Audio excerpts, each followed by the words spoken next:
So the next presentation is going to be from the director of REAL and talking about the work around just transitions. And I'd like to call Presha Ramsarup up. I'm not sure that she needs much introduction. We had lots of introducing yesterday. And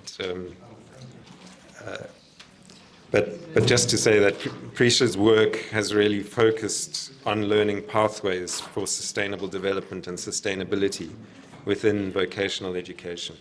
And she's currently engaged in a number of research programs focused on sustainability and education and training in South Africa and in Africa more broadly. And she's served as an environmental education technical advisor at both provincial and national government levels in South Africa. And as you heard yesterday, she's the president of the Environmental Education Association of South Africa.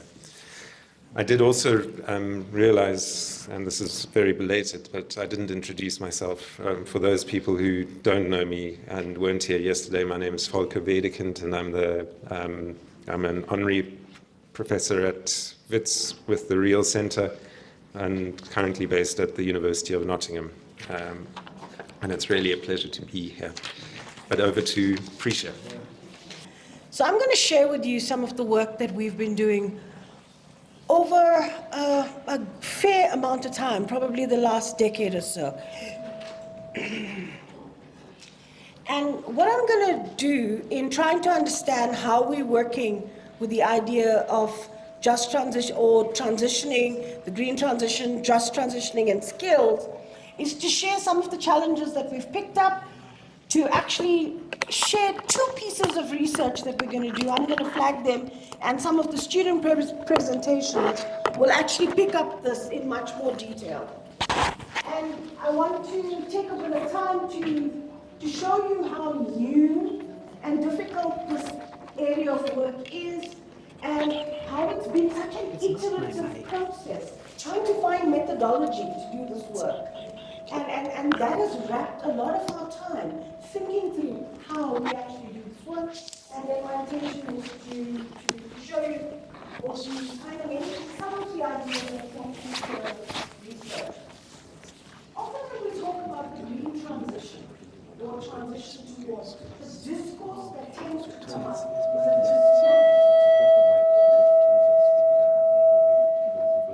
is a discourse on jobs. Is the opportunity for the creation of jobs. And often we hear the idea, so many, green economy in core does it, tipster job projections, and countries around the world tend to do these projections of how many jobs actually could be created during the green or during the transition, or where the potential for these jobs are. And while these green job projections are useful, this kind of macro picture doesn't help educationists to make educational decisions. They don't help us to understand, okay, how are these jobs going to transition? What are the implications within workplaces? What are the implications for how we have to look at this kind of work? It gives us no tools to think at that kind of micro, more granular level around these jobs. And what it also does, and what our research has shown very clearly, this strong impetus to create these jobs and jump on these opportunities.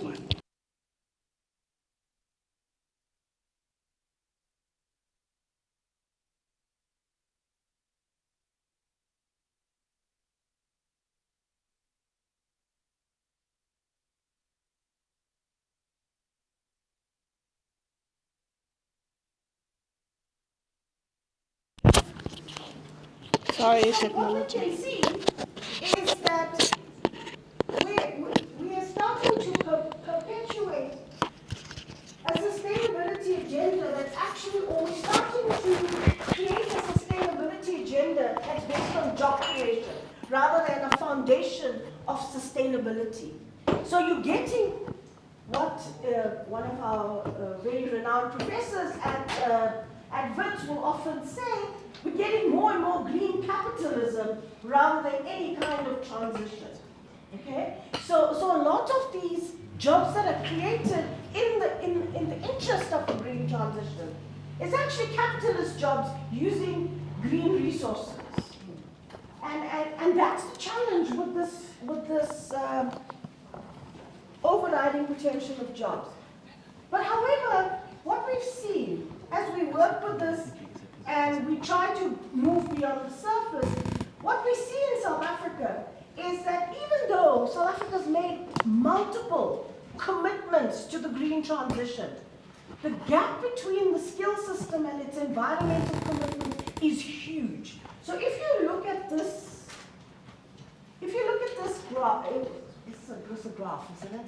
If you look at this graph, sorry, after the morning, I feel a bit tired, okay? If you look at South Africa's environmental policies, and if you look at its skills policies, in order, South Africa's, in an ILO study of 21 countries, we featured here.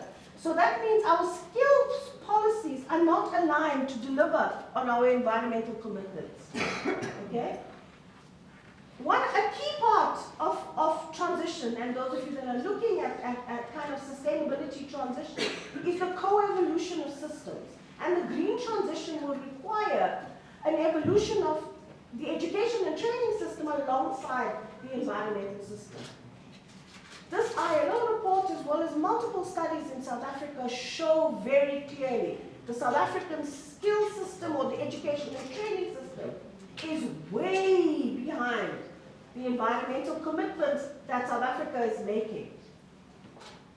Okay. So, I think I made this point already. The education and training system response, so there is no consolidated response. The education, there are all these green job projections, but if you actually stop at any point, or green job commitments from the Green Accord, the NDP, or the ERRP skills strategy, and if you look at what type of educational responses are they prompting, overwhelmingly, the response has been inadequate, fragmented, extremely reactive, and inefficient. The challenge is compounded by the idea that actually there's conceptual fuzziness. No one really understands what the green transition means. So what does it mean to transition a job? How do we transition a job? And people say we need to change society. Green jobs are everywhere.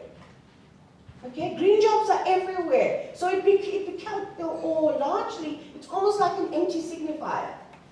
It has very little meaning, especially, and we've done work at workplace with employers and at macro in the skills level. Macro looking at the skill system. So it's used in very normative ways with very unclear ideas of how we actually go into transition. So some of the challenges, the dynamics of how the jobs are going to unfold is largely unknown. Okay? The tendency to see these jobs as a one-size-fits-all. Oh, we need to create these jobs. Okay? There's very little disaggregation of the types of jobs. There's very little disaggregation of the levels of the work, or how the different kinds of jobs can be connected to each other, which is another thing we've been trying to think a little bit about. The information around these jobs is almost non-existent. The little bits of information that has come out has been sector-based, okay, from what we found. So there's very little information that's coherent and comprehensive. So we can't get clear ideas of what do we know about the green jobs, or what do we know about the transition towards. There is no mechanism in the country that's consolidating this information.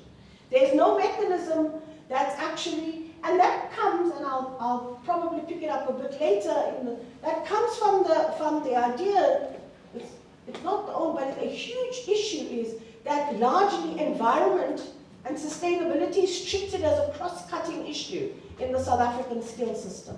So if you ask DHET, and I've done it multiple times in different interviews, how is sustainability tracked in the CETA system? Or where is it? No, it's a cross-cutting issue. Everyone is supposed to do it. And what we have found is that ultimately the how to work with the cross-cutting issue. It has got no indicators for it. It doesn't know how to track it. It doesn't even know how to look. So even CETAs, following the directive from DHET, actually don't really know what to do with the cross-cutting issue. We did a case study on how CETAs were responding across all 21 CETAs during the evaluation of NSDS3. And it was very clear. Although everyone is very ready to say sustainability is a cross-cutting issue across our skills system. It is, and what I said in the report is that it's everywhere but nowhere. It's actually nowhere. You can't pinpoint it. There's no aggregated information. When we needed to update the OFO to include green jobs and ideas of skills that could be added, we had no data in South Africa. We had to use ONET data. So we had to populate South Africa's OFO with data from ONET, which is the American occupation system. That's the level to which we have no coherent occupational information around the transition, around green jobs. Very early, the problem with skill systems is a lot of the data is collected at macro levels. Sorry, I'm going so fast. Is it all right? Is a lot of the data is gathered at macro levels. And what we have found, and it's not just me, I'm saying research, what research has found is that it's not, this kind of data is not useful because green skills is actually, and you can see here, it's difficult to define and measure at aggregate levels because it's often a socially constructed. How do you need to transition is something that needs to be studied within a workplace, within a place, within an area. Okay, so you need quite micro level tools to be able to start to understand the transition. The next challenge was, and very early, Dalziel is an Australian economist, and very early he wrote, and then there was a lot of subsequent work that emerged in Australia, is a demand-led approach to understanding the green transition is not going to work because employers actually don't know and understand the demand. So he, in around 2011, 2012, proposed a skills ecosystems approach to support the green transition work. And then there was an explosion of Australian work around supporting skills ecosystems to enable green transitions at micro levels, okay, with varying degrees of success and quite fragmented in the way. So you can see, even though I'm saying that we were struggling in South Africa and our research, it was not like other people had clear ideas. There was fundamentally people searching for methodologies, people searching for how do we research this in different parts of the world. So very early on, I should say, in around 2011, 2012, there was been a lot of attention around skills ecosystems in the kind of green transitions community and how to use it and what potential it can have for actually supporting the transition because of the nature of how we saw the transition there. Okay, so what we had done was we had done a critical review of some educational responses. What kind of educational responses were we starting to see that were actually emerging in terms of green transitions? And what you can see is that largely we were seeing a short course culture, okay? We were seeing educational programs that were focused on integration of generic sustainability skills. So this is a hospitality program. We integrate a little bit of sustainability ideas into the traditional curriculum.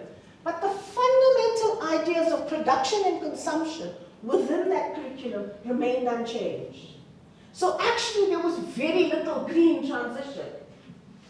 Okay? And that was overwhelmingly what we found. So the other one was programs and courses that were developed around employable skills. So install, repair, and maintain. So people were taught to install and repair with, say, solar. Because you install a solar geyser or solar panels doesn't make the job a green job. Okay? That's got nothing to do with it being green. Within those programs, any kind of interrogation of those programs program showed, there's very little, almost absent sustainability knowledge. So people emerging from those programs, the way the programs were put together, were not fundamentally aimed at trying to become more sustainable, okay? And those were some of the kind of broad over. And then we kind of did a lot of work on trying to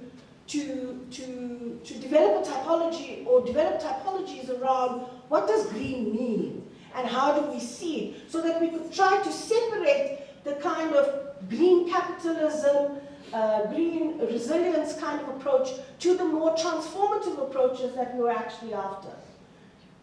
And that still left us with questions around, okay, so there's this idea that we need to engage in this green transition.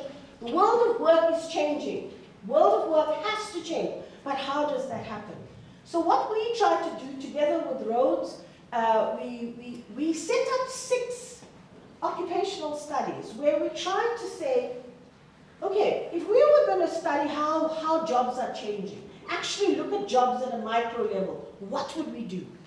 And how would we do it? And the next, it's going to seem like a lot of slides, but I just wanted to give you, it was an iterative process of trying to search for a methodology, okay? And trying to work through the thinking of what to look for, how to look for it, and we were trying to generate a research process through this. A lot of this is available on the Green Skills website, and the book that we introduced last night, but some of the tools we actually did introduce yesterday. So we kind of tried to look at a methodology. What would we do? What we needed to do was, we needed to get an understanding. So I'll give you an example of the chemical study that we did. We worked with the paint sector, okay? And that was chosen by the CETA. It wasn't, so we had to work with a group of people, so we worked with CETA. We had to kind of define the scope. We had to do a very detailed analysis. The problem with trying to think about the green transition and why the skills anticipation tools couldn't do it was because you could predict future jobs, but then you're predicting it with the current value chain, the current method of production and consumption. So we needed to work through a process of, so what would the job potentially, what would this value chain potentially look like if it would become more sustainable, okay? And in order to do that, of course, we had no data. So we did quite an extensive contextual analysis, historical as well as contextual analysis, and then we looked at the stakeholder analysis. We worked with the industry bodies, we worked with of course, the CETA and the training authority. So we did a very extensive contextual analysis. And from that work, and we did a value chain analysis together with the key industry stakeholders, what we identified were what we called the environmental hotspot areas. Which were areas that were potential environmental hotspots and why? And we kind of developed an understanding of them. And then we started to look at who works in those areas. If this is a hotspot area in the value chain, who are the types of people that work in those areas? So we pulled out and tried to list with the industry players what those jobs were. And then we looked at who do they work with, okay? So what are these jobs? Who do they work with? We went into, so we spent time in the Dulux factory, okay? There are 2 young people in the front there. We actually spent time and actually went into the factory spot, and we had to, and what we also found is you had to speak to a combination of HR as well as technical people to find the information. Because neither could there was no information. So you had to observe in the factory, speak to the technical people, and then speak to the HR kind of people because they had a better idea of how jobs were connected. And in that way, we mapped out what we called at that time in the studies, occupational networks. Okay? That could potentially, we needed to look like. And then we looked at analyzing that occupational networks, how people were working together to try to look at educational provisioning. And we needed to do that because some people may need, people will need different kinds of educational responses. Some would be a skills program, some would be a qualification, but we were very set against this idea of coming up with a list of skills. We really wanted to study the job and study how work was actually going to change, and then what kind of integration that would have. So so this gives you an idea. So the way we worked with the value chains, we worked with the industry people, we looked at the value chains, then we looked at all the enabling processes around the value chains. So we mapped them out on all the other enabling, because industry tends to work with its linear value chain. We looked at the linear value chain, we looked at the enabling processes around the value chain, then we applied 3 lenses onto the value chain, if we had to think about how we change it. We applied the lens of risk, okay? Where are the risk areas here, okay? And if we had to address the risk areas, what changes would we see? Then we applied a regulation lens. If we had to apply strict regulation here, how would it change the value chain, okay? What implications would it have? And risk, regulation, and innovation. Where's the potential for innovation? So we applied 3 lenses onto the value chain, and from there developed what we started to call an expanded value chain, and then worked from there. And this is how we started to map it, just to give you. So risk regulation, consumer practices, and some of them we looked at who was. So just to give you an idea of the kind of methodological processes that we went to just to figure out how to research this, okay? To come back to my point, this is not easy to do. It's not being done because it's not easy to do. There are no tools, there are no ready tools that are available. That's why skills anticipation systems around the world are struggling to do this work. I mean, I went to a meeting in India with a whole group of people from different parts actually looking at how they were mapping green skills against green value chain. And there were countries that were similarly mapping it, but very few of them were actually trying to re-envision the value chain. What would a value chain look like in the future? So they were mapping like in a very narrow way around current jobs, or they were just looking about energy. So it is quite difficult to do, and many of them, like kind of said, the questions we were asking were actually almost impossible to answer, to get data for, okay? Because how do you reimagine what the job could look like, okay, and then try to figure out the kind of skills needs. From that entire process, using, and I didn't go into it at the beginning, but using theoretical ideas from sustainability transitioning, I use it because it's theoretical work that I know well, so I tend to use it a lot. But we try to kind of map how to work with this. And then through that process, we got a much more nuanced way to actually look at what these jobs were they core jobs, green jobs, were they just emerging specializations, so they're traditional jobs and they're specializations, or were they just traditional jobs that were looked like, that were needing some. So some of the jobs that were in the network were just going to be jobs that needed sustainability information, okay? And we were able to map that out. And then we kind of started to work with this. If we were going to green the occupation, how do we start to make decisions? Are we greening the field of knowledge? Are we greening the kinds of goods and services the occupation's actually producing? Are we greening the tools and the machinery the occupations are working with? Stuff like that. Oh, this is quite green. This is quite red.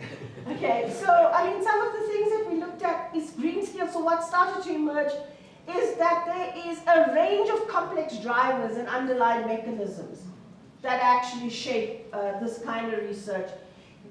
The knowledge is in multiple pockets. It doesn't exist. And that was very clear in workplaces. Workplaces don't have an environmental person.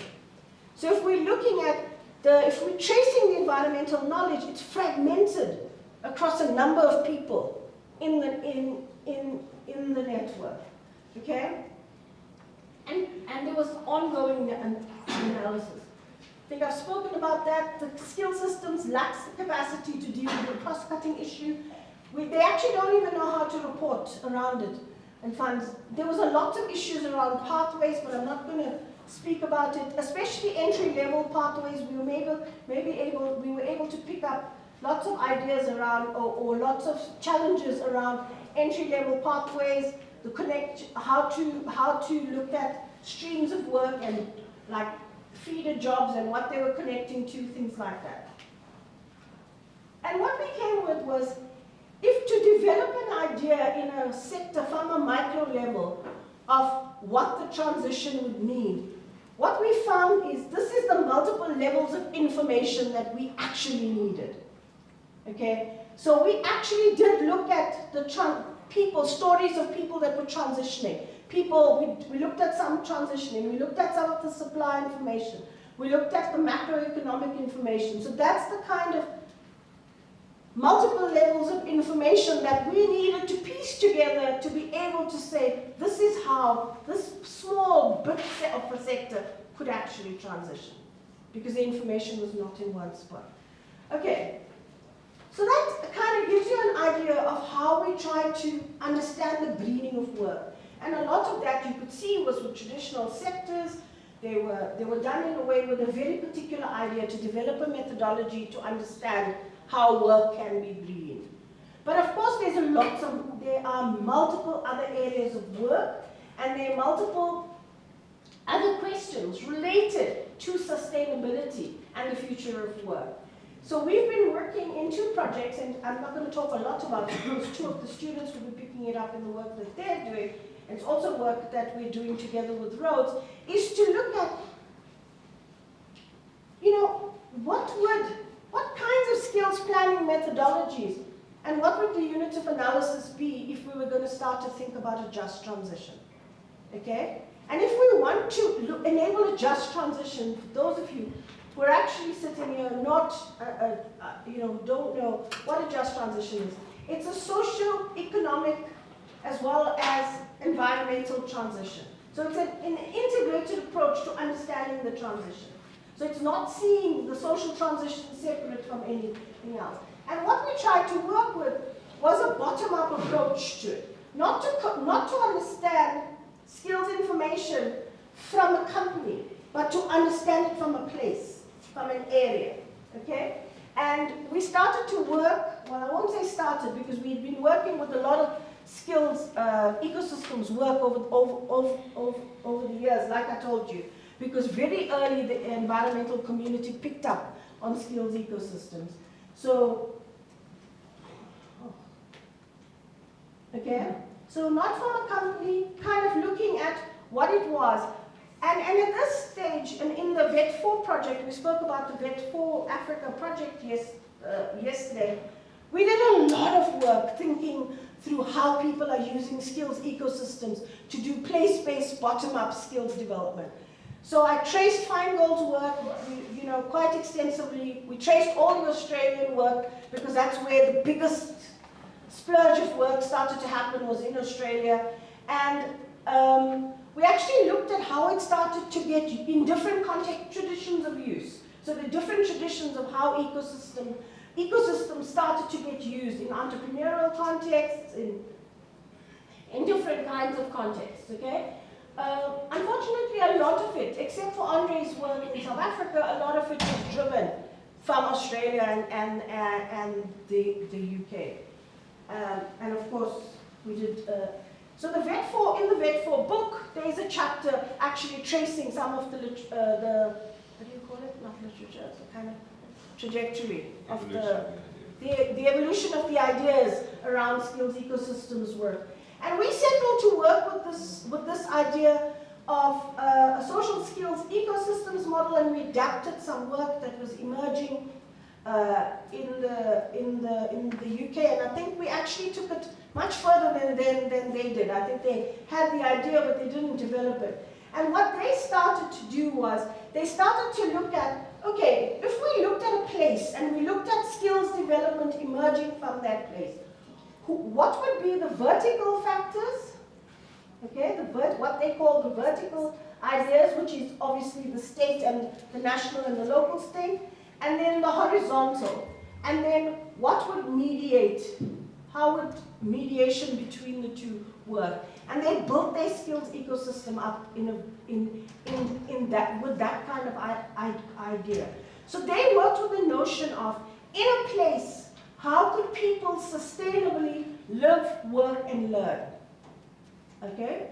So who were the people, what were the mechanisms, who were the actors to support living, working, and learning in an area, in a place? And we started to build the ecosystem up from that. We plotted the skills ecosystems, actors on the vertical and the horizontal, and then we started to work with some of the issues that were coming out around it. The entire book, the VET4 book, is around using skills ecosystems to actually study place-based.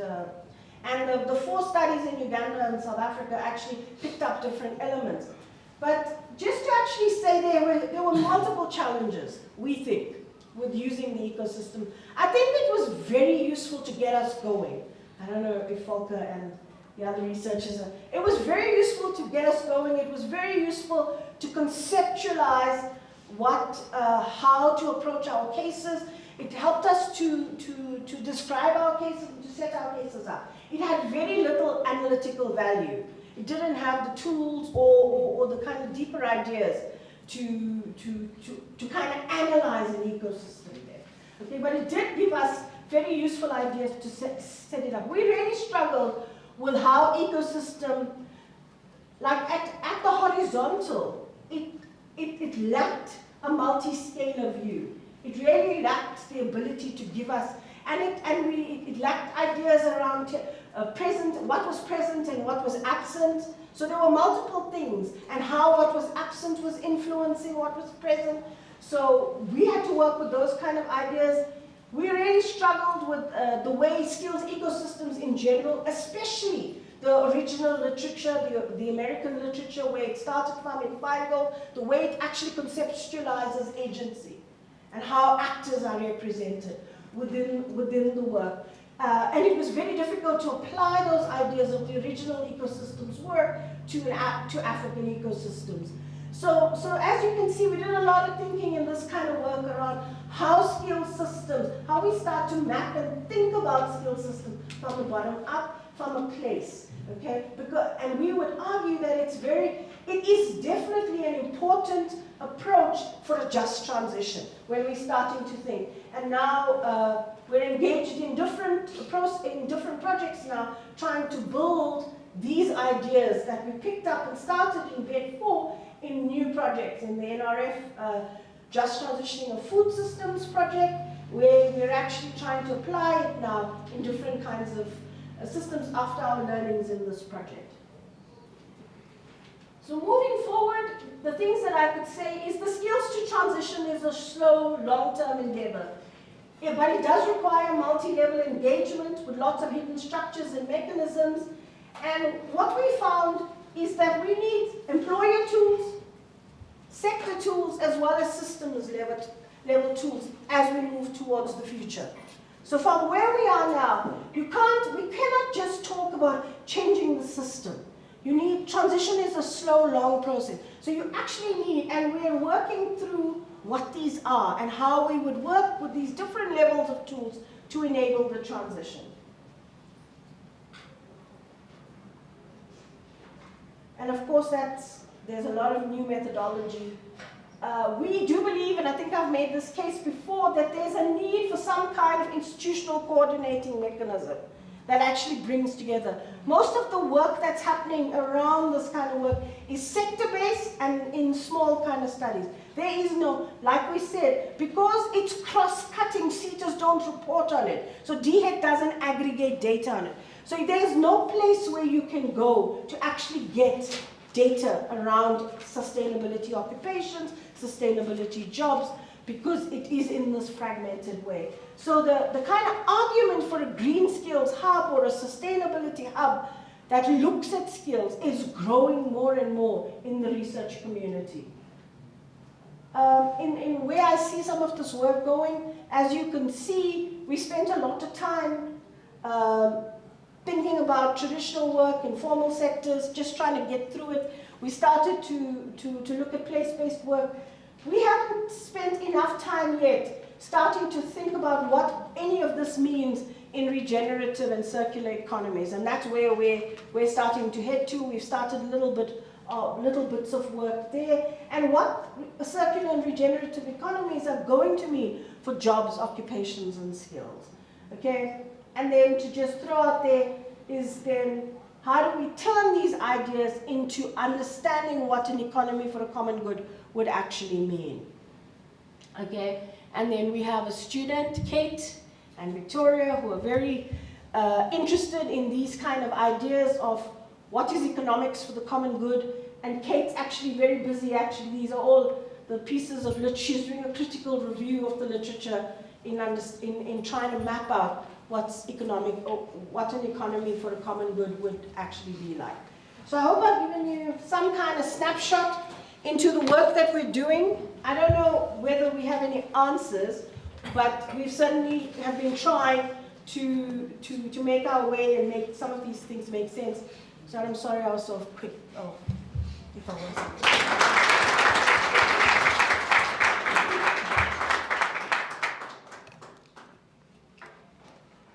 Presha, thanks very much. It was fine, pace-wise. And the next speaker is Dr. Presha Ramsarup, who, if you've been part of the program so far, we've been celebrating the recent doctorate. Presha's work was part of the book that was celebrated last night as well. But her current research is concerned with establishing the skills needs of 6 SADC countries for just transitions in the regional energy sectors, and that's what you're going to be speaking to. So, thanks, Presha. Good afternoon, everyone. Thank you for staying in the torture chamber. I will be torturing you some more. And the work that I'll be presenting, okay, the title of this work is An Assessment of Skills Supply and Demand for Renewable Energy, Energy Efficiency, as well as Regional Energy Integration. And this is fascinating work, well, one, because we are slap bang in the middle of an electricity crisis.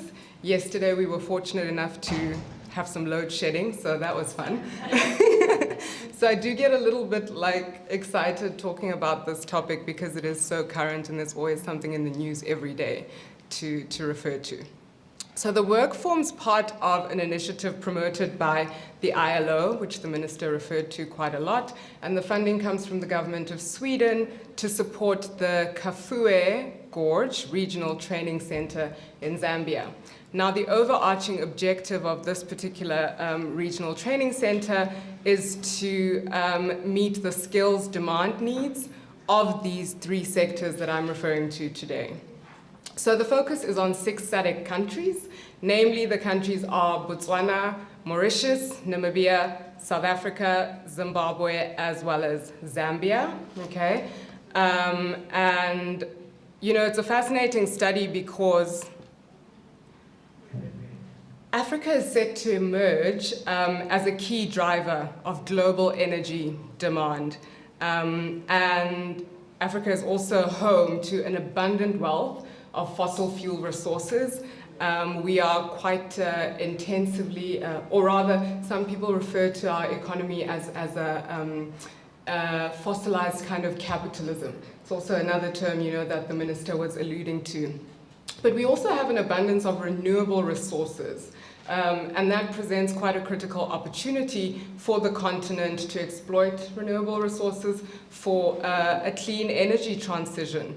And even though Africa has only produced about 2% of global energy-related carbon dioxide emissions, the continent is disproportionately on the front lines when it comes to the effects of the climate crisis across the globe.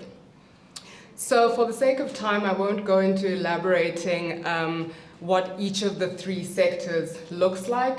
I will highlight that one of the important things, given the electricity crisis, is regional energy integration across our 6 SADC countries and ensuring that the generation, transmission, and distribution of electricity is able to meet the needs across the region for a number of imperatives, economic, social, as well as other justice-related imperatives.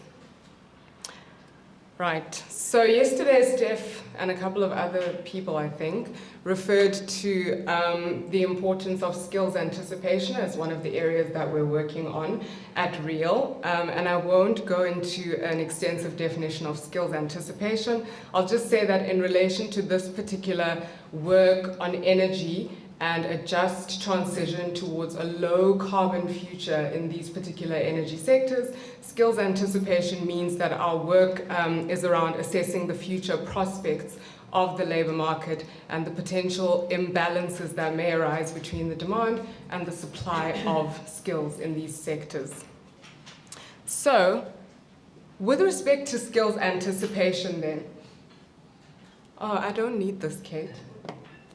With respect to skills anticipation then, this project aims to problematize one very popular argument, I suppose, that the demand for skills can be established through quite oversimplified market analyses.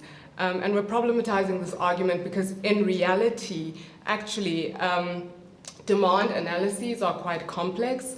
And in instances where we have superficial analyses, they give us very limited and unhelpful insights about both current and future skills needs in critical areas in the energy sectors. So they don't assist us really in developing a picture of the sorts of requirements for work, okay, as work changes in the context of this transition towards a low carbon future.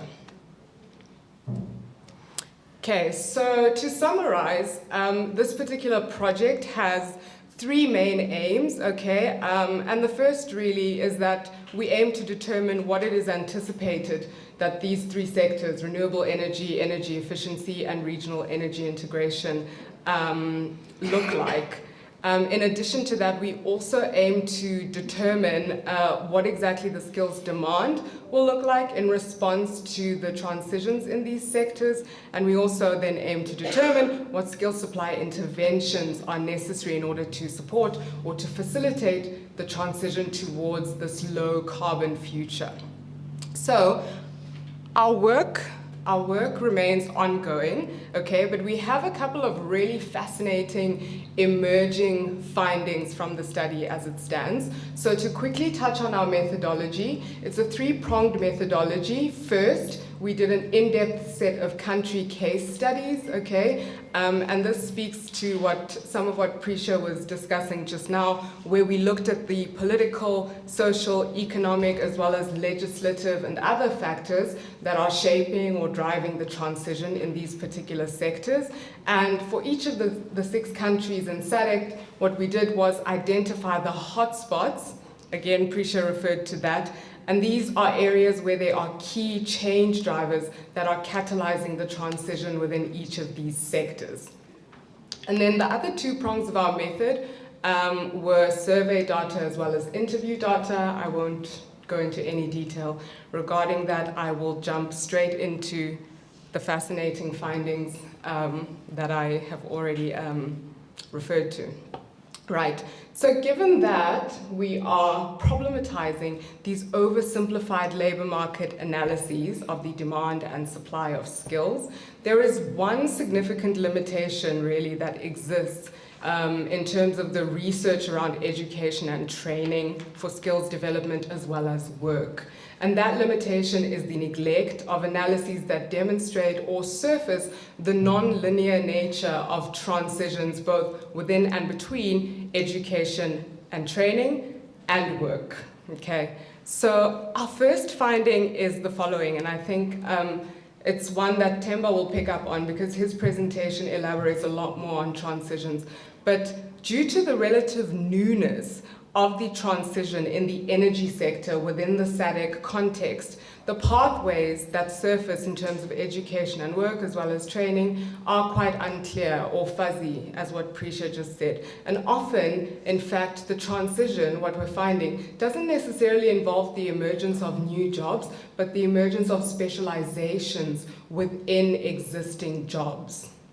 So with respect to certain high-level skills, for instance, you might have an individual who is an energy manager, and that individual may have a BSc in energy systems engineering, and that's an existing job. But the emerging specialization may have to do with a component of the work that requires the adoption and adaptation of softwares that are brought in from multinational corporations into these, SADC countries. And what's then required is that your specialist, who is an engineer in energy systems planning, that engineer is then required to do the work of learning how to use this particular software, and their learning occurs through the support that is brought in by the multinational corporation, which may bring in experts who capacitate and train in-house the engineers who are required to, work in this new specialized way.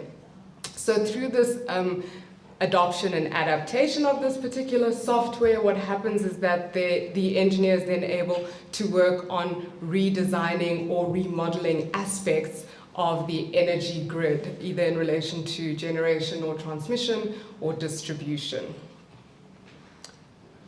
Okay. 2 minutes.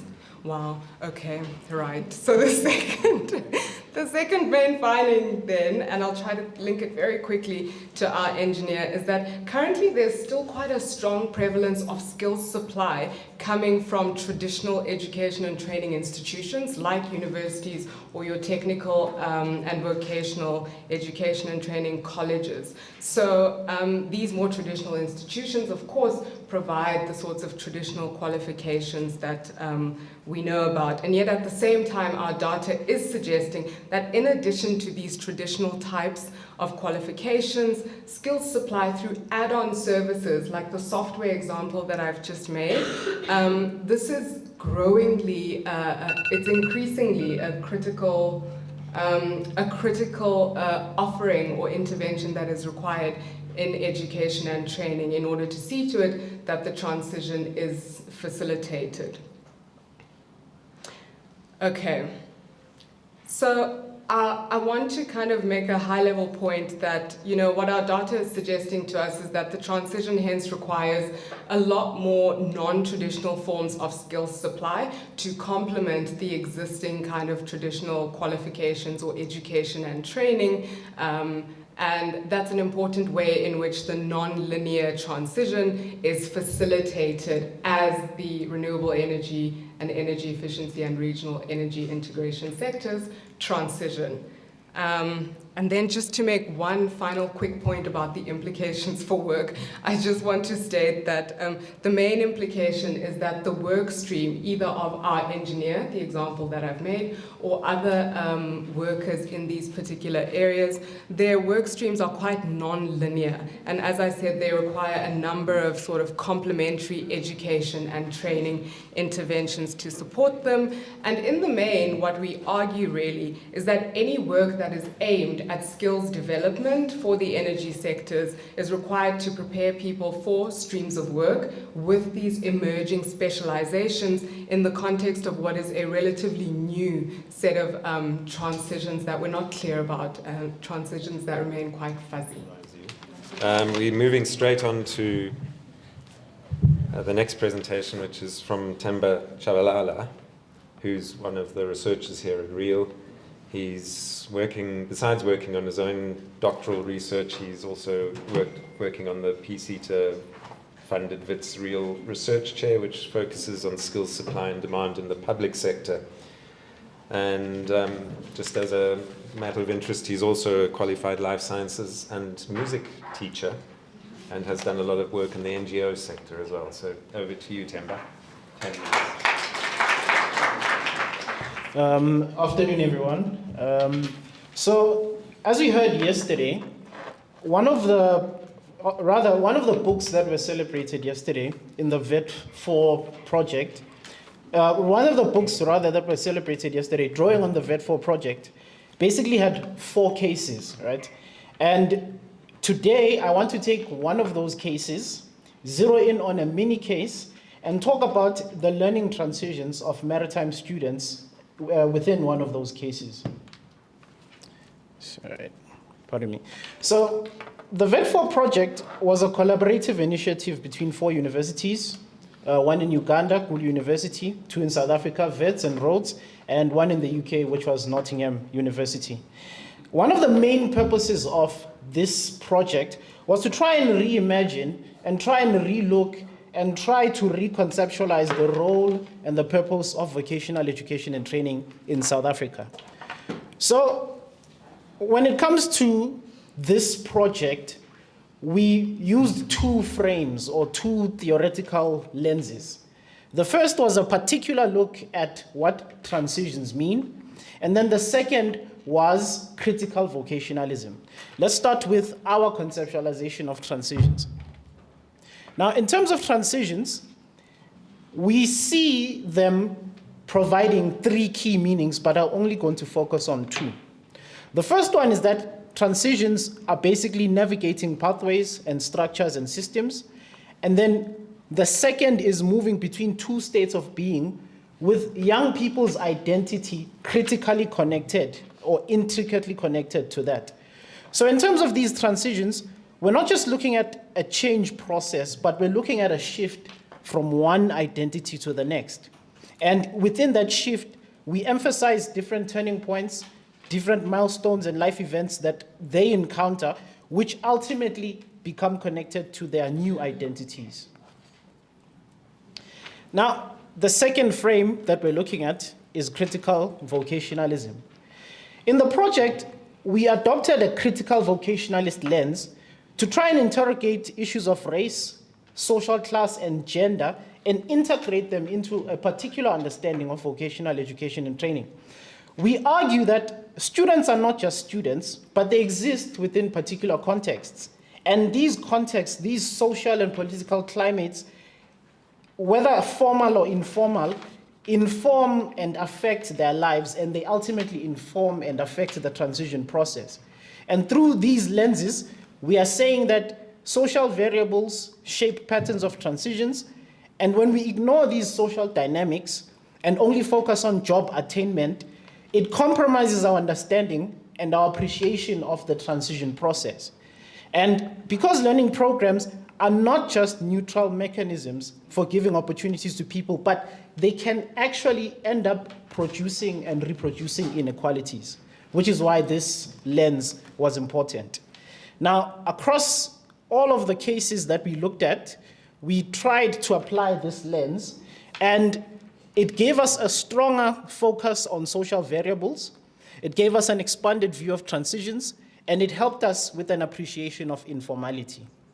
Now, what I'm going to focus on is 11 interviews that we had with 11 students from a maritime training program that was supposed to promote the Durban port economy. What we were interested in were 4 questions. Firstly, what are the systems of influence that lead these students into this learning program or this pathway? Secondly, what are the enabling and constraining factors that influence the pathway? Third, what are the individual factors within these students that influence them and that they see as assets that will help them to progress within this pathway? And then finally, how do the systemic factors interact with the individual factors? Let's quickly look at the findings. I'm not going to go into the framework that we used. Now, in terms of our findings, firstly, in terms of the systems of influence, students cited that they were influenced, for example, by family to enter this pathway, some because of socioeconomic factors, some because they didn't qualify for university. In terms of enabling and constraining factors, the students argued that it was the full funding of the program that is enabling them to continue forward with their studies and within this program. The students argue that they are constrained by some of the aspects of the curriculum, for example, the difficulty of maths and science, moving from high school straight into vet, and some are actually questioning the actual opportunities that are there for them after the program. In terms of what they see as an asset within themselves, which is within their control to progress within this pathway and to successfully transition into the workplace, they cite their resilience, their determination to succeed, and their passion for the project. But we say that this resilience, this optimism, these individual factors need to be understood in conjunction with some of the systemic factors that can dampen this optimistic outlook. Now, how does this help us as researchers, and what are the implications for learning work transitions, specifically with the focus on knowledge? Now, the findings basically show us or give us an appreciation of the fact that when we talk about careers, there are three metaphors that are commonly used to talk about careers and transitions of young people within those careers: paths, trajectories, and ladders. Now, the problem with these metaphors, and they also seem to inform how certain pathways are engineered, is that there's a subtle determinism that is suggested in all three, where the notion of a career and the transitions therein are seen as a straight line that is set, predictable, stable, and clear. But the student responses suggest that the reality is much more chaotic and it's much more contingent, and that transitions are much more open-ended, tentative, exploratory, hypothetical, devious, changeable, and they're only a partly unified course of human action. Why? Because these transitions, some of them are structural, some of them are initiated by the student, but some of them are forced upon the student. And transitions are not just standalone, they exist alongside periods of routine where nothing happens. Some of these routines confirm the identities of these students, and the students get to say, yes, I think I belong here. Some of these routines contradict the students' decisions to enter the program, and then they end up feeling that their experiences are disregarding their decision to stay in the program. Some of the routines are socializing, where the student wanted to go to university, ended up in vet, but then ends up saying, okay, I didn't like this, but it doesn't seem bad, I think I can stay here. So this is a conceptualization of careers that is brought forth by the responses that we got from the students. Now, in terms of policy, which is my third last slide, in terms of policy, there are four implications that we argue are pertinent for policy. Firstly, we need to start thinking about broader conceptions of transitions. We need to start thinking about collaboration as being integral to the success of transitions. And thirdly, we need to see interventions within transitions not just as once-off, but as continuous. And of course, the most important part, we need to see vocational education and training as more than just an instrument of economic growth.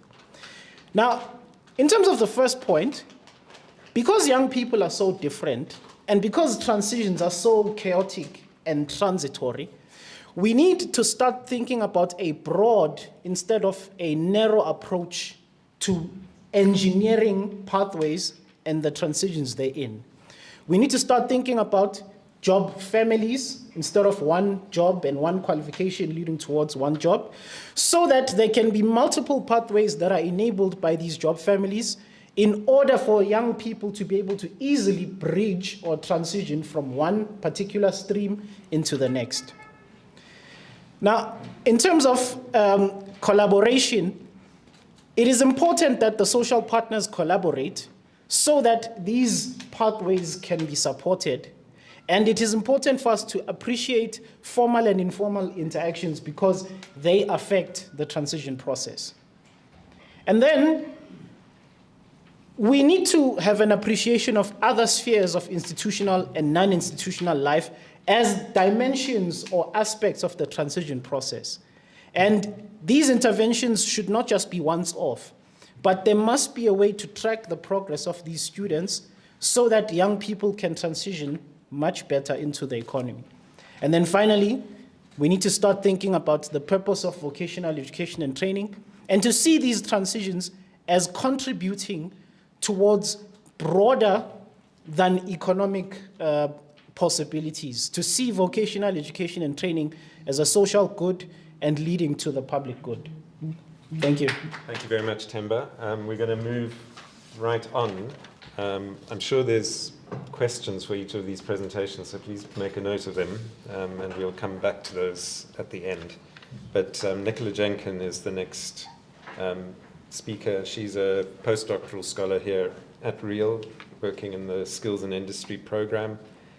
Her PhD explored how best to leverage change through knowledge networks in South Africa's forestry products biorefinery innovation system. And Nicola also works as an independent researcher focusing on adding value to supply chains and understanding socioeconomic landscapes to enhance livelihoods and economic resilience. Over to you, Nicola. I do like to rove, but the technology is not allowing me to really. Thank you very much for that. I'm just going to share with you some of the key findings that have come out of this piece of research, and it really builds on, I think, also very nicely with Themba's recent research about the individual. And I suppose that goes into the problem state. Why did I want to do this? As you can all see, I'm not 21. I'm a little bit older than that, so I've been around. And I remember just sitting in so many policy dialogues. And we would just sit there and we would come up with, you know, so many different levels of, well, government needs to do this and so on and so forth. So I was really interested in looking at the transition not only of our economy and trying to move away from fossil fuels. My scholarship was also from the forestry sector. So I came to the thing of, well, we're wanting to look at a way to transition and move away from fossil fuels. Biorefineries are a way to do that. And many of you might not know this, but of the trees that are harvested for paper, toothpaste, whatever it is, 50% of that is wasted. And often if you drive past a sawmill, you'll see huge piles. There's really good value in those piles of sawdust. In fact, it's worth more than gold. I then was very interested, well, how do we get the people and the skills and our capacity to move away from fossil fuels and use this lovely stuff? And this is where I became interested in systems of innovation, which real premise with Lundfeld, he's kind of considered the father of it, was that you needed organizational learning. You needed industrial networks, which involved employee participation and competence building. It was really integral to innovation moving forward. And I think the word here is significantly. So the research questions were, firstly, how collaborative is the system that we currently have? I might add, this research was done in about 2019, so things may have changed. What are the dynamics and the structures in that network that enable knowledge to flow and what's being generated? And who are the key leverage professionals? And this comes from a lot of my work. You know, I've grown up in the green skills and working with Hela. What is this leverage thing that makes me do it or work with others to change something? So in terms of some of those responses, is how collaborative is the system? Well, it's dominated by a tripartite system of industry, academia, and government. If you read innovation policy, they always mention these. It's typical. The strongest ties, however, are between industry and academia, and that's because we're at the R&D phase. In fact, I would suggest we're stuck in R&D, and we're not moving beyond it. And I think it's because of this. Civil society tends to be unrecognized, or it's always the typicals, the WWFs. But they are operating in these intra-networks. So while there's a lot of activity, it's siloed and it's not connected. And I heard fascinating stories about people saying that knowledge that was outside being developed by civil society was not regarded. It was not scientific. and there is no one consolidated forum. In terms of the knowledge network, this kept me up until 3, 4 in the morning. I wanted to show how the network is connected. And basically, what this shows you, if you were to look at all of these little lines, what knowledge is flowing out of individuals or organizations, what knowledge is flowing in, and who do people mention, and what is the nature of that knowledge and how is it being generated. So these larger nodes indicate individuals who are communicated with the most and who are generating the knowledge. And it absolutely fascinated me. So here's Bruce Satorli from the CSIR. Okay, he's in his 60s. Nearly everyone cited him, and he was told to speak at nearly everything. And this immediately made me realize, if no one is questioning Bruce, and he's saying this is what the innovation should be, these are the products we should be focusing on, then industry goes up, no one's critiquing the system and the knowledge that's flowing. So that was one thing, but I found it fascinating. And if you were to look at some of these, there's a real dominance of academia in that. So I just wanted to, it was really fascinating to also look at the types of knowledge. So a lot of the knowledge, and it's linked to occupations, was techno-economic. So dominated by engineers. And I had a lot of people who sat outside of traditional science going, but I'm absolutely fascinated in this. I see real opportunity in this, but I'm not an engineer. I'm not being heard. And it was as these sort of starting to these inhibitors, and when you start to look at these maps of centrality of knowledge, you can see why. These biases that start to emerge. From all of this, I then started to say, what is this leverage professional? And I did look at people as sort of more higher skills. And it emerged that they are individuals who are recognized for their expertise. There are often issues in that because you can snowball their biases. They're recognized for their knowledge, their competencies, and their integrity, their value. And it is from which of this they individually and often collectively, even if it's in a little small group, to significantly catalyze a shift in the system. And it is these people and others, one can argue, that are absolutely critical for significant shift. So what are the barriers that are inhibiting these individuals or the system for significantly transitioning, moving away from, I'm going to be simplistic, from coal to using sawdust in our vehicles? Internally, that's what these are, is leveraged professionals suffer from a couple of things: siloed working, narrow specialisms. And I find this really interesting because a lot of transition discourses around they're going to be more specialisms, but people are actually finding that inhibitive. Competency, the lack of competency and people to go with them, and this excitedness. What really interests me as well is there's this level of frustration, and I used Belbin's team profiles.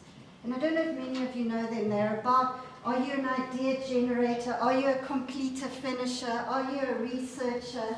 Are you a shaper, someone who interrogates things?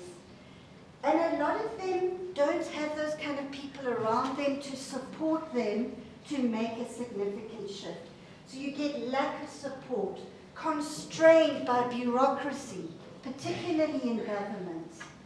And a big thing was a lack of succession planning. So Bruce Satorli, who this whole system relies on, is in his 60s. And I was chatting to some other people, trying to look for people who can come and fill your shoes or support you. And that's a real thing. And then the problem with succession planning is new entrant exodus. This is actually my second last slide. is new entrant exodus, and we've all heard about the new ways of working. And I had Mondi telling me, we are sick and tired of training people in new innovations, sharing our IP. They go to a 5-year reunion at their school in Johannesburg, and all their mates rock up in BMWs, and they rock up in a Mondi truck. And they're like, I'm out of here. You know, or going to IT, or Indonesia attracts them with the dollar. So there are a lot of disconnects. And I think one of the messages that came out of yesterday was all around this is complex. And I think this starts to tell you that. So this is what a leveraged professional is grappling with and being inhibited to do their thing internally and to make a big change. These are the external factors. This is what the outside world might either be thinking of their company, SAPI, the CSIR, etc. It's a lack of recognition. There's a lot of recognition because of these loud voices that can dominate a system. Misaligned and dated policy, bureaucracy and inertia, active dominance and partnerships. Perceived duplication of things, and I think that, I mean, these, we could all in this room come up with these. These are not unusual. But so what fascinates me is when we are writing policy, we tend to neglect the specifics. We will all say, oh, government. We will all say academia. But I think what came out of this is the person, and actually the characteristics of an individual, is just as important as the systemic things. But policy is really important. How do you enable a shift from R&D to scale uptake, so we're not always trapped in that?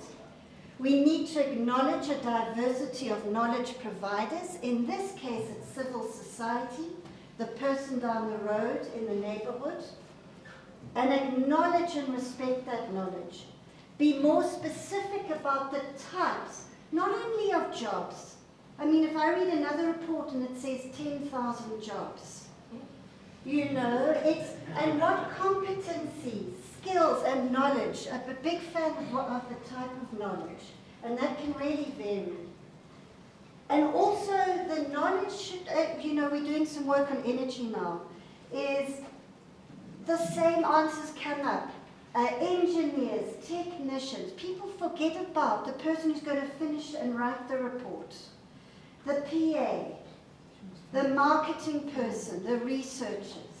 They are just as important.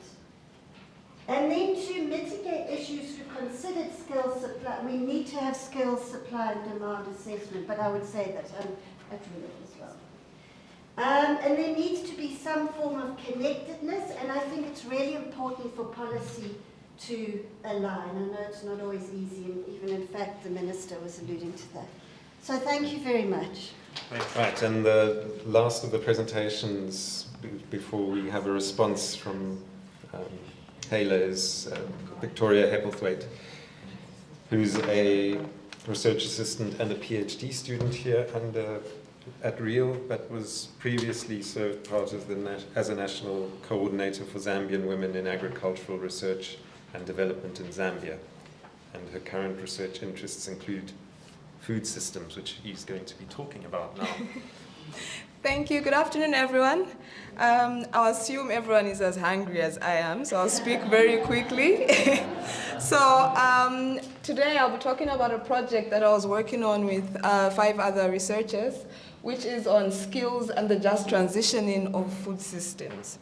So basically the aim of this project is to look at how South Africa's food system can be transitioned into one that is localized,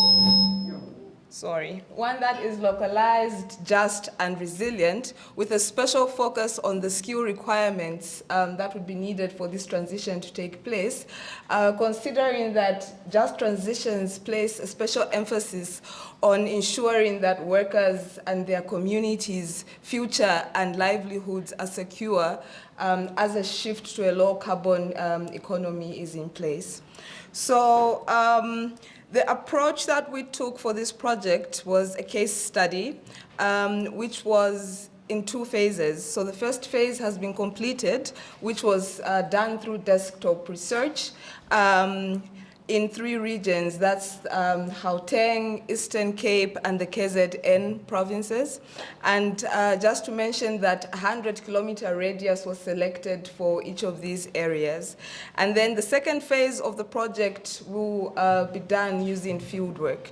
So for the case studies, the aim was basically to map the food system in these areas and the skills ecosystem, and to see then how this would translate to a just transition in the food system in South Africa. So the overall findings from the 3 regions was that there was large-scale commercial farming, which was dominant in all 3 of the areas, which also speaks to how the small-scale players are not able to equally compete with the large-scale commercial farmers, which could be attributed to the fact that they own less land than the large-scale commercial farmers. Secondly, is that there was a monopoly of multinational corporations in all 3 of the regions, especially at the processing and the marketing nodes in these regions.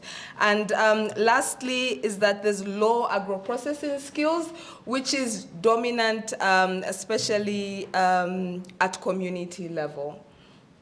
Then moving on to look at the findings from at regional level, starting with the Gauteng province, we found that firstly, agricultural production is very low in this region, possibly due to the fact that for the Gauteng region, agricultural land accounts for 0.8% of South Africa's agricultural land.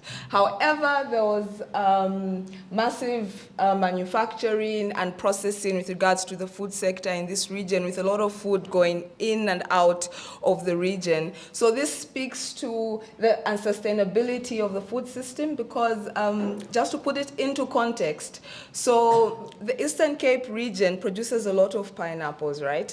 And these pineapples are brought to the Gauteng region, where there's then redistribution which takes place and goes back to the Eastern Cape. So then we're looking at issues of greenhouse gas emissions from that transportation and the like.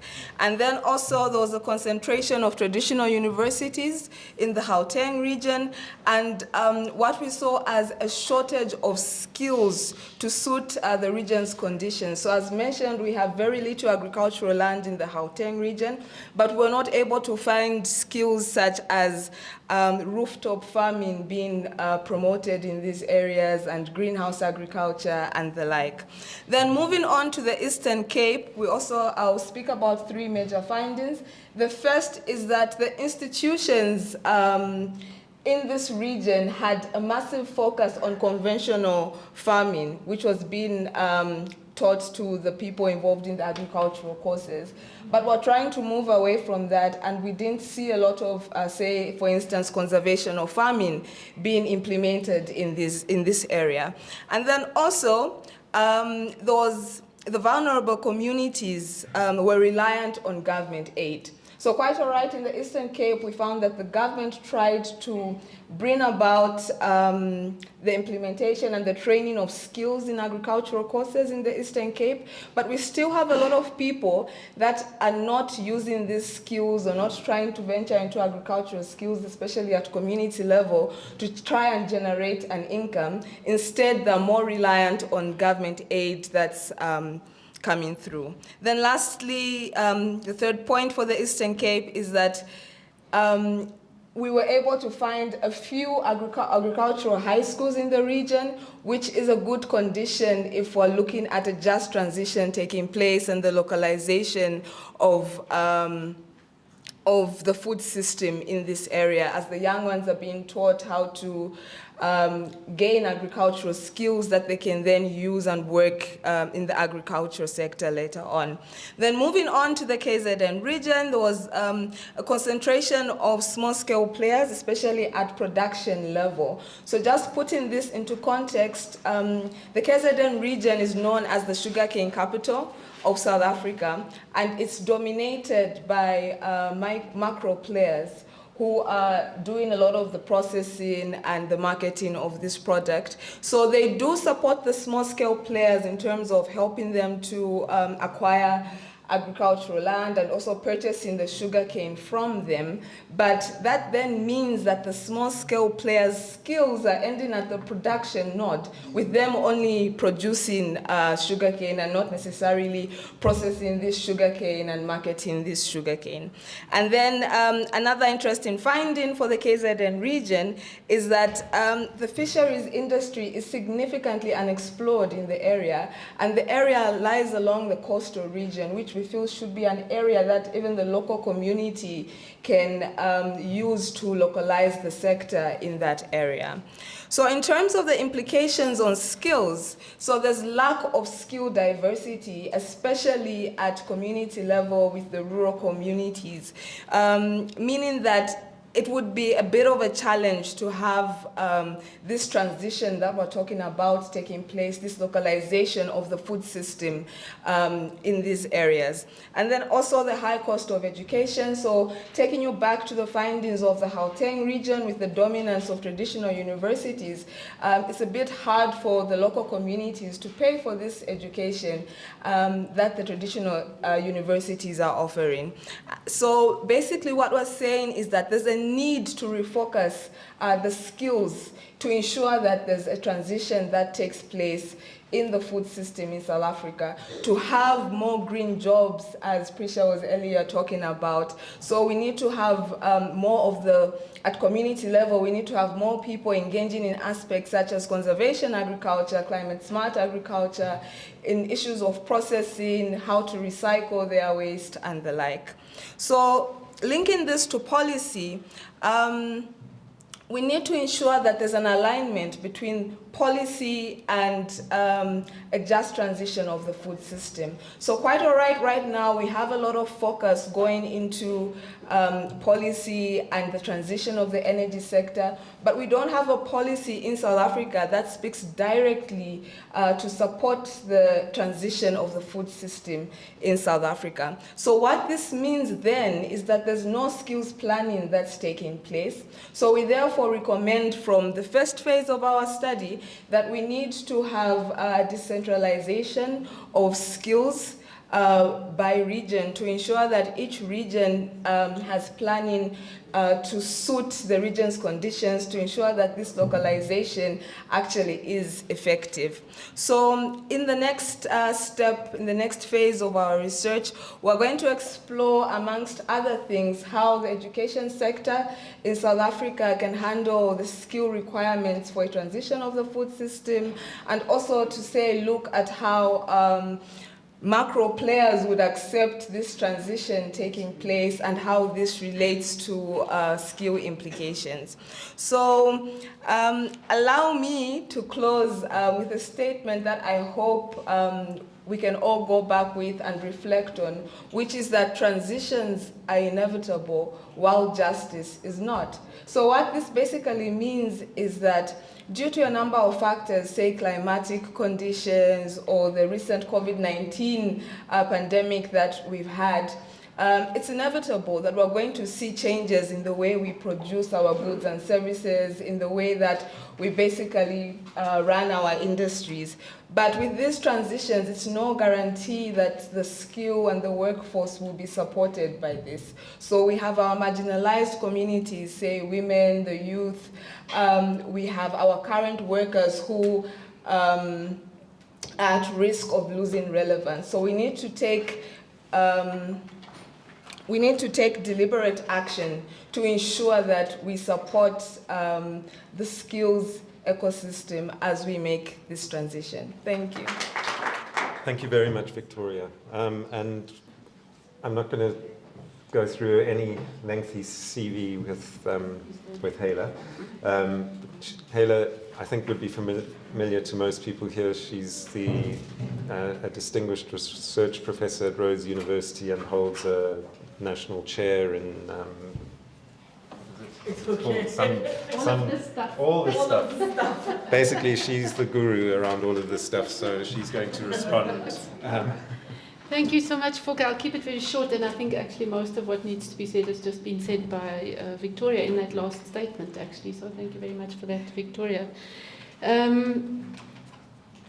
The Pro Vice-Chancellor started off to say we are facing extreme and complex changes, and we are undergoing huge transformations. And he talked about the digital transformation, technology transformation, and he talked about the climate change, which is the sustainability transformation. They're not disconnected, but we see disproportionate emphasis being placed on the digital transformation. And if you look into the discussions in education, the policies, where the funding is flowing, it's completely disproportionate, especially when you look at where the jobs are actually going to be in future on this continent. They are not going to be in the digital sector. In fact, they're going to be in the agriculture sector, actually.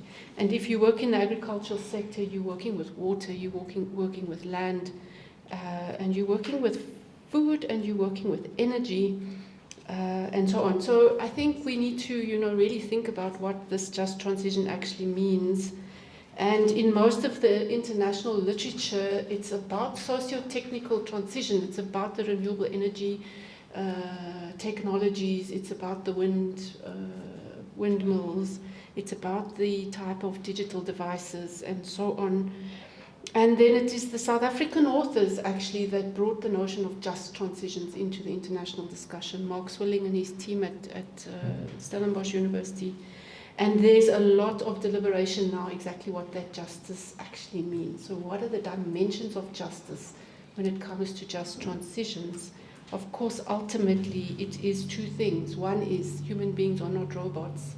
And two, we cannot leave anyone behind, as we have to move our societies to manage the lives they have to live with increased pressure on water systems, energy, food, and the air that we breathe also.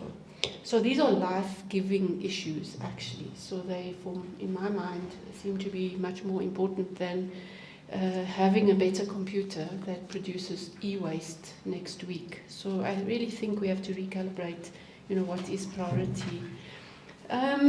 It's also not a nice to have, in the sense that many people often talk about the work that we do as a sideshow, something on the fringe, or you guys are working there on the margins. We still don't have, if I can shout this out, any coordinating mechanism in this country for green skills research. We want to know why. Yes. Africa is at most at risk from the impact of climate change. If you read the IPCC reports, we are facing significant reductions on development gains. We are also facing significant negative impacts on our GDP, up to 50% reduction of our GDP capacity, our food production capacity, our capacity to produce wheat, our capacity to produce maize. That's the staple food of our society. So we are in trouble, and we cannot treat this issue as a side issue. And I still can't understand why it is that we do, and I'll just end with that point just now. But just in the water space alone, we are already in crisis. We're a water-scarce country, all our water is allocated. The pollution that we are pumping into our rivers is unbelievable. Every single wastewater treatment in this country is almost in failure, well, it is in failure, which means we have shit running into our rivers on a massive scale. And the problem is monitoring capacity. Part of the problem is monitoring capacity. So, there's a very deep connection between the skills system and these issues that we're dealing with, and our governance systems and so on.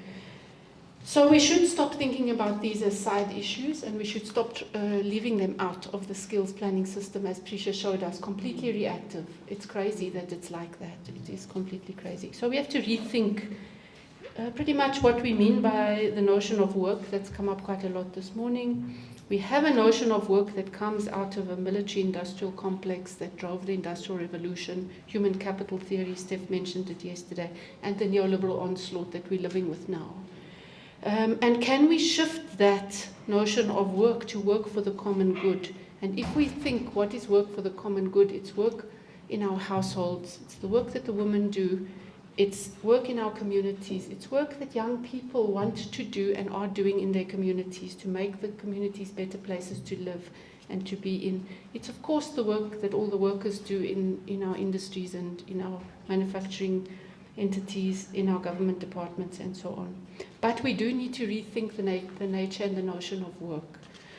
How do we do that, of course, is the question, because we're so used to being locked into previous ways of thinking and previous paradigms and previous frames. So it really requires visionary and generative ways of thinking. It requires that type of research and to be backed up by quality, good quality research. And Presha's presentation this morning really showed us the work that needs to go in to begin to develop new frameworks for doing that kind of research. It's not just out there, it has to be created and co-created. So we have a capacity, I think, to produce, to rethink the notion of work for the common good. Let's work for our water commons. Let's work for our food commons. During the COVID pandemic, we saw that 11.5 million South Africans were without food, or really under stress when it came to food. Can we work for the food commons? Can we get more local food systems in our communities? Can we work for the ocean commons? Can we work for the energy commons? Can we really rethink all of this? The President Employment Stimulus Program has just done a really nice pilot, which with the DSI, and trying to look at work for the river commons with young people, doing community-based water quality monitoring, trying to help us to understand the pollution in our river and how to resolve that in the communities. It is possible, it's not impossible, with more imagination. So I think for me the main message of this session is really to understand what is going on here, that it's not a sideshow, it is actually a real show. I'm glad that it's a real show. Yes, to understand that, and that it is complex, it's interesting, it's important, and it is actually essential for us, for our future generations. Presha made the point about reactive and proactive, and that move that needs to be made. And I think that this work is making that move, but I feel like we need to expand the scope, scale, and the pace at which we are making that move. It feels to me that the skill system is still too slow for A, our environmental commitments, but B, more importantly, it's too slow in reaction to the actual issues that we're facing going forward as a society, not only in South Africa, but in Southern Africa, and we are actually one regional community. So we need to think of each other like that, and not as foreigners or this or that or the other. And really think about how we can cooperate across borders and with each other to do this work together. We are going to need each other going forward in the future. So 20 years from now, I think it was the minister who said, yes, the issues we should have dealt with long ago. And then I thought, well, what would we say 20 years from now, standing at a seminar like this? What are the issues that we should have dealt with long ago? And these issues are actually some of those really important issues. So I think we should not get stuck with trying to, complain about research being normative. It is normative. It always has been normative. The question is, in what direction are we choosing, where we want to put our efforts? Do we want to continue the normativity of the silent military industrial complex, human capital theory, and that style of normativity? Or do we actually want to take up another type of normativity, which is for the public good and the common good? So these are the things I think that have come up in this seminar. So let's not be shy of being normative. Let's just be clear about what direction we are working in. The empirical work the empirical findings in the real world, when we see the water in our pollution in our rivers, all the shit in our rivers, it also smells, by the way. Especially if it runs past your front door, which it is running past many people's front doors. So there's empirical data in the world, and then there's also the empirical work we produce as we try to understand what's going on in the social systems that we have. And then there's also the need, and this is my final point, for us to be a lot more generative, I think, in the way that we do our research under new conditions, more proactive, more generative, more future-seeking. And I think that that is what the Just Transitions discourse allows us to open up in a skills community or skills research community. So thank you very much, everybody, and thank you to the panel, and to Presha, and to everyone. Thank you. Right, thank you, Hala. Thanks for really summarizing and pulling together a lot of those themes.